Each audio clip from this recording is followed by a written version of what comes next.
आज मैं एक ऐसे मुद्दे पर बात करने के लिए आया हूँ जिस मुद्दे पर देश में बहुत पहले बात होनी चाहिए थी, लेकिन नहीं हुई।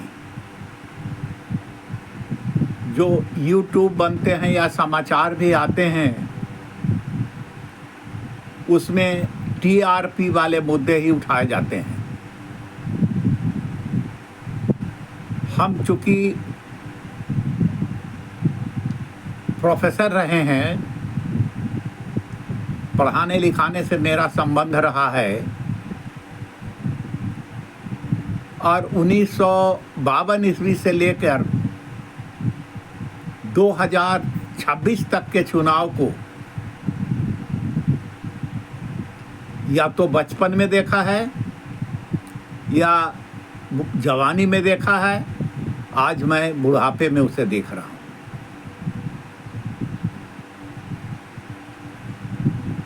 आज जब बंगाल का चुनाव समाप्त हो गया, उसके परिणाम जब सामने आए तो लगा कि एक बहुत बड़ा विस्फोट हुआ है।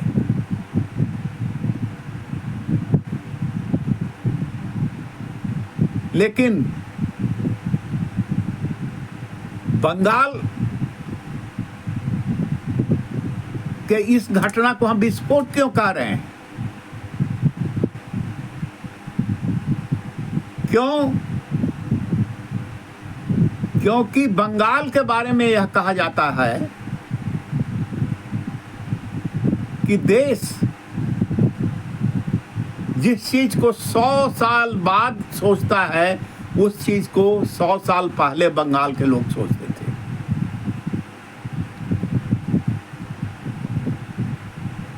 क्या कारण है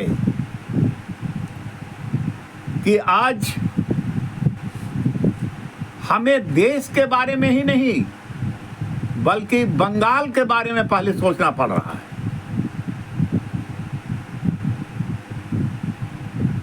क्योंकि आज़ादी के पूर्व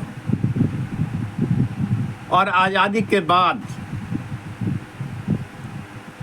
बंगाल का महत्व रहा है, राजनीति में रहा है, पढ़ाई लिखाई में रहा है, बौद्धिकता में रहा है, लेखन में रहा है, शासन सत्ता में रहा है। लेकिन बहुत विस्तृत में हम बहुत सारी बातों को नहीं रख सकते, क्योंकि आज किसी के पास इतना धैर्य या पेशेंस नहीं है कि उन बातों को वो सुने, उस पर चिंतन करें, उस पर मनन करें या कमेंट्स में भी हमें कुछ सुझाव दें। मैं अवश्य चाहूँगा कि कमेंट्स इस पर होने चाहिए और आज से ही इस मुद्दे को राष्ट्रीय स्तर पर हमें उठाना चाहिए। मुद्दा कौन सा है? मुद्दा है भारत के प्रजातंत्र का। क्योंकि बंगाल ने यह प्रदर्शित कर दिया कि भारत में प्रजातंत्र का एक मुखौटा लगाकर अब तक काम हो रहा था, जिसका सबसे विकृत रूप अगर हमें कहीं दिखाई पड़ा तो बंगाल और कश्मीर में दिखाई पड़ा है। लेकिन सबसे ज्यादा अगर विकृत कहीं रहा है तो बंगाल में वह रहा। बड़ी विचित्र बात है कि बंगाल में बहुत सारी बातें कंट्राडिक्टरी रूप में रही हैं। एक और अच्छी बातें हैं तो एक और बुरी बातें भी हैं। ऐसा मैं इसलिए कह रहा हूं कि जब अंग्रेज हिंदुस्तान में आए तो भारत वर्ष में राजधानी उन्होंने कहां बनाई? बंगाल, कलकत्ता में राजधानी उन्होंने बनाई। और अंग्रेजी शासन व्यवस्था को सबसे ज्यादा नौकरशाह प्रशासक जिसे आप कहते हैं किसी ने दिया तो बंगाल ने दिया। अंग्रेज जहां भी गए बंगाल के लोग उनके साथ साथ गए। पूरे हिंदुस्तान में उनका फैलाव था। एक और आप देखते हैं जिसे कि बुरा माना गया कि उपनिवेशवादी शक्तियों को बंगाल के लोगों ने साथ दिया। तो एक बुरी बात हम देख रहे हैं। और दूसरी ओर अगर हम जाते हैं तो बहुत अच्छी अच्छी बातें भी हमें बंगाल में से ही नजर आती है, जो हिंदुस्तान में उतनी अच्छी बातें नहीं नजर आई। या तो बंगाल में नजर आई या महाराष्ट्र में नजर आई। बंगाल में इसलिए मैं कह रहा हूं कि जिस चीज को लेकर आज बंगाल को गाली दी जा रही है कि बंगाल में सांप्रदायिकता का चरमोत्कर्ष रहा है। शायद औरंगजेब ने हिंदुओं पर जितना अत्याचार नहीं किया है उससे ज्यादा अत्याचार बंगाल में तथाकथित जो शासन व्यवस्थाएं रही है, चाहे वह कांग्रेस की रही हो, सीपीएम की रही हो या टीएमसी की रही हो, उन्होंने हिंदुओं के साथ जो अत्याचार किए और इस अत्याचार में जिनको भागीदार बनाया, जिनको लीडर बनाया, वो कौन है? वही मुस्लिम लोग हैं। तो बंगाल में प्रजातंत्र है या नहीं है, प्रश्न सबसे बड़ा यह है। लेकिन बंगाल की अच्छाइयों को अगर हम देखते हैं तो ऐसा लगता है कि यह क्या हम फिर से सुरेंद्रनाथ बनर्जी को पैदा नहीं कर सकते बंगाल में? क्या हम बंगाल में बंकिम चंद्र को नहीं पैदा कर सकते? क्या बंगाल में हम रविन्द्रनाथ टैगोर को नहीं पैदा कर सकते? जेसी बसु को पैदा नहीं कर सकते? क्या अरविंद को पैदा नहीं कर सकते? हम बंगाल में चित्तरंजन दास को पैदा नहीं कर सकते? हम बंगाल में चैतन्य महाप्रभु को पैदा नहीं कर सकते? स्वामी परमहंस को पैदा नहीं कर सकते? स्वामी विवेकानंद को पैदा नहीं कर सकते? खुदीराम बोस को पैदा नहीं कर सकते? सुभाष चंद्र बोस को पैदा नहीं कर सकते? कितना नाम मैं आपको गिनाऊं? क्या वही बंगाल है आज? क्या वो बंगाल को उसी रूप में रहने दिया गया? न अंग्रेजों ने बंगाल को उस रूप में रहने दिया, न आजाद हिंदुस्तान के लोगों ने, जिनकी शासन व्यवस्थाएं रही बंगाल में, उन्होंने बंगाल को उस रूप में रहने दिया जो इतने महापुरुषों का राज्य रहा है। तो मैं ये कहना चाहता हूं कि आखिर प्रजातंत्र का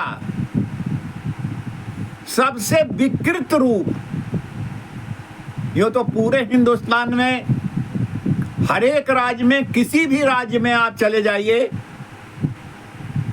क्योंकि संघीय लोकतंत्र हमारे देश में है, किसी भी राज्य में चले जाइए, आपको लगेगा कि वास्तव में प्रजातंत्र की हत्याएं वहां भी हो रही है। तो कौन इसकी चिंता करेगा? आज जब बंगाल में सर से ऊपर पानी निकल गया है, तब आज हो हल्ला हो रहा है। क्या ये हो हल्ला उसी तरह शांत नहीं हो जाएगा जैसे जेपी मूवमेंट शांत हो गया? क्या जो जिस गति से आज बंगाल में सुधार का काम किया जा रहा है,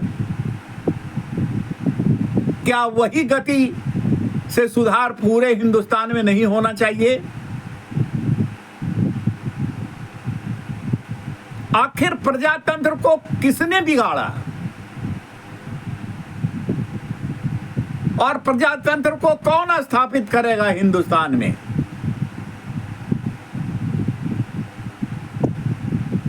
तो हिंदुस्तान में प्रजातंत्र को बिगाड़ने का काम उन राजनीतिज्ञों ने किया जो राजनीति को सेवा नहीं बल्कि पावर पॉलिटिक्स का आधार समझकर, शासन सत्ता में जाने का तरीका समझकर प्रजातंत्र को दूषित प्रजातंत्र की हत्या कर दी है। तो प्रजातंत्र का सबसे बड़ा दुश्मन अगर कोई है तो वह पावर पॉलिटिक्स है। देश के राजनीतिक दल हैं। मैं उदाहरण देकर कहना चाहूंगा कि साम्यवादी दल को सबसे बड़ा सिद्धांतवादी दल माना गया कि मार्क्स के ये लोग भक्त हैं। जहां जाति, धर्म, भाषा नहीं है बल्कि एक वर्ग है।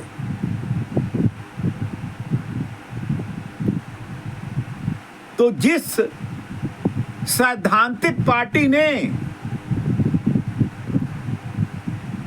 आजादी के बाद विरोधी दल की भूमिका के रूप में लोग आए, क्या केरल में, बंगाल में या केंद्र में जब भी शासन संविध सरकार की बनी या जिसको समर्थन करना रहा, क्या उन्होंने मार्क्स के सिद्धांत का पालन किया? क्या जिस सिद्धांत पर आज ममता बनर्जी चल रही है, क्या उसे उत्तराधिकार में सीपीएम ने नहीं दिया? उसे सीपीएम ने को उत्तराधिकार में कांग्रेस ने नहीं दिया। बंगाल से ही नक्सलवाद का आंदोलन शुरू हुआ। कितनी हत्याएं हुई हैं बंगाल में नक्सलवाद के नाम पर, कितने लोग मारे गए हैं। ये सारे उदाहरण हमारे सामने हैं। तो मैं ये कहना चाहूंगा कि बंगाल का विजय भारतीय जनता पार्टी का विजय नहीं है, बल्कि यह जनता का विजय है। जनता ने प्रजातंत्र को स्थापित करने के लिए यह अपना मतदान किया है। क्या यह बंगाल तक ही यह कहानी रुक जाएगी? क्या बंगाल में जो सुधार का काम चल रहा है वो अंतिम तक चलेगा जब तक कि प्रजातंत्र मूल रूप में स्थापित न हो जाए। इस चीज को एक मूवमेंट बनाने की आवश्यकता है, पूरे देश में इसकी आवश्यकता है कि प्रजातांत्रिक शक्तियां और प्रजातंत्र की रक्षा का उत्तरदायित्व जिन लोगों के ऊपर दिया गया है वो भली भांति इस काम को करें, अन्यथा वो राजनीति से संन्यास ले लें। महात्मा गांधी ने बहुत पहले कहा था कि हमें व्यक्ति को सुधारना है। तो हिंदुस्तान में तो व्यक्ति तो है 1 अरब 40 करोड़ से ऊपर हैं। इसमें हर एक व्यक्ति को सुधार करने में कितना समय लगेगा?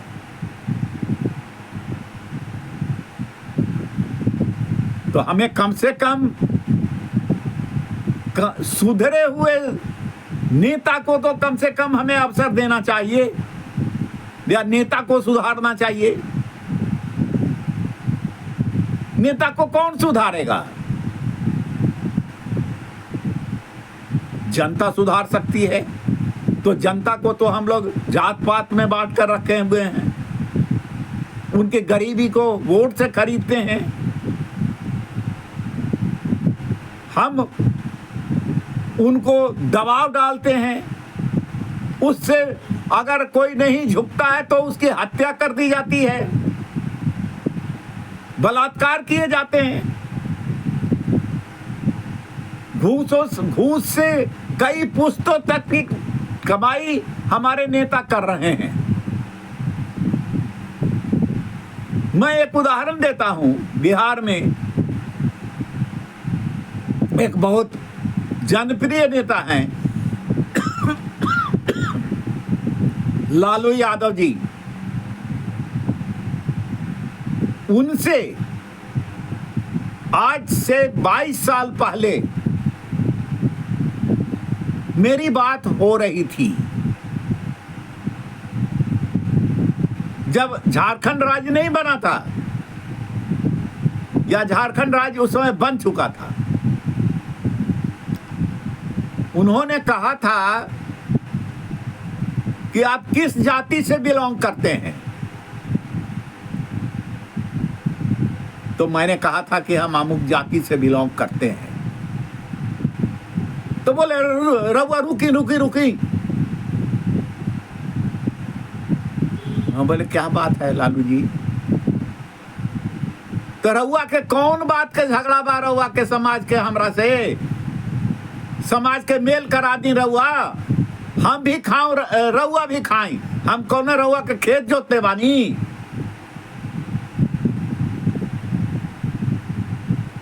जब पावर को डिस्ट्रीब्यूशन के देकर किसी का मुंह बंद करना है तो साहेबुद्दीन जैसे नेता को भी लालू जी ने साथ दिया। कैसे कैसे नेताओं को यूपी में साथ दिया गया, आज तमिलनाडु में आप देख रहे हैं।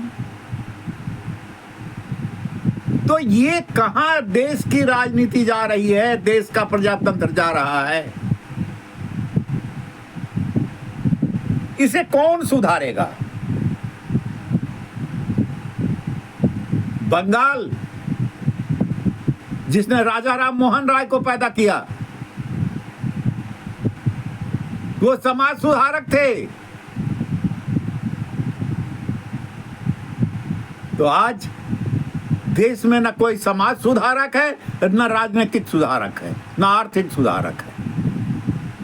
आज देश में देश को लूटने का काम हो रहा है। हम अंतोगत्वा सरकारी खजाने को लूट रहे हैं। जो भ्रष्टाचार जो हिंदुस्तान के ऊपर जो सबसे ज्यादा छाया हुआ है, तो क्या भ्रष्टाचार क्लर्क के घूस लेने से आया है, कर्मचारी के घूस लेने के आया है? भ्रष्टाचार ऊपर से नीचे आता है, नीचे से ऊपर नहीं जाता है।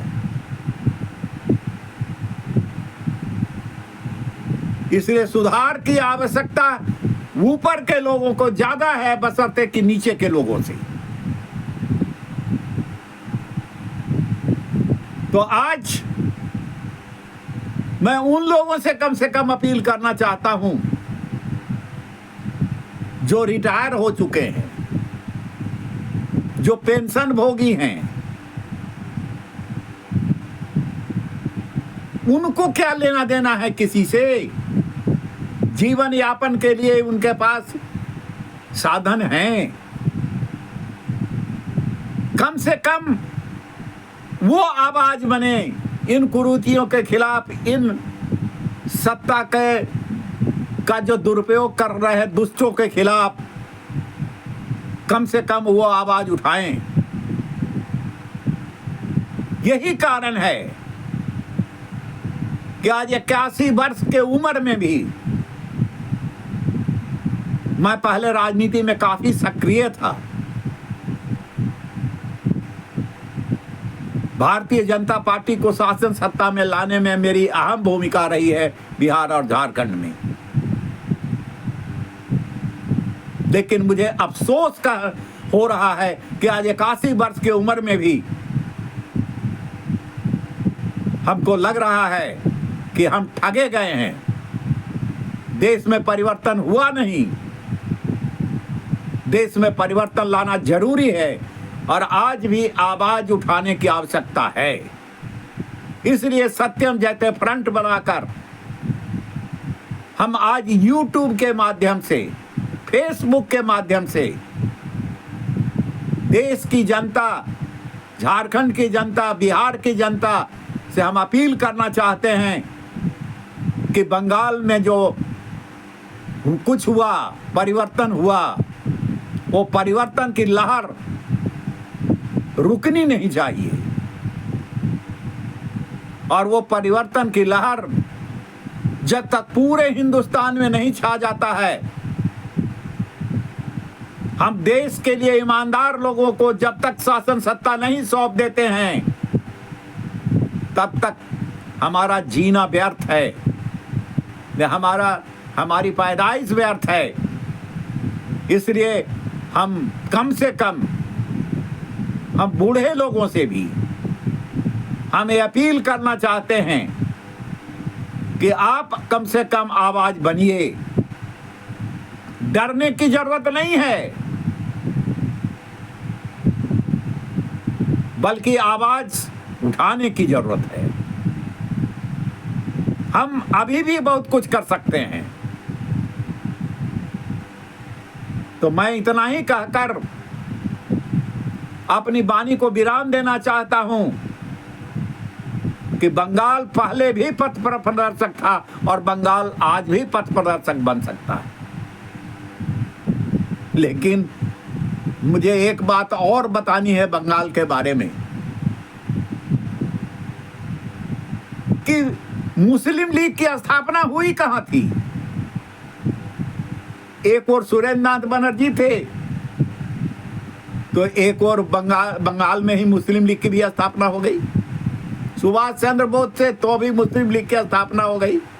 सोहरावर्दी कहाँ हुआ? बंगाल में हुआ। सबसे बड़ा दंगा कहाँ हुआ आजाद भारतवर्ष में? किसने किया? वो भी बंगाल में हुआ।